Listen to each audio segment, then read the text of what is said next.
আপনাদের সবাইকে অসংখ্য ধন্যবাদ। আসলে এত ক্যামেরার সামনে আমি কখনোই জানি ফার্স্ট টাইম। এখানে যারা আছেন সবাই ভালো গুণী অভিনেতা। আমার এটা হচ্ছে আমার লাইফ ফার্স্ট মুভি। হ্যাঁ, আমি কিছু মিউজিক্যাল ফিল্মের ফটোশুট কিছু ব্র্যান্ডের ওগুলোই করতাম। তো আপার সাথে আমার পরিচয় হয় একটা নাটকের কাজে। তখন আপা আমাকে বললো যে তোকে আমি একটা সিনেমা নিতে চাই। তো আমি প্রথম মনে করছি কি যে হয় না এমনি একটু এমনি বলতেছে হয়তো বাবা আমাকে একটু ইন্সপায়ার করতেছে।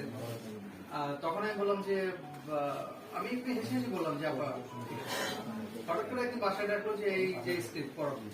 আমি মানে আপনি একদমই ইয়ে থেকে পড়লাম যে আমি মুভি কিছুই জানি না।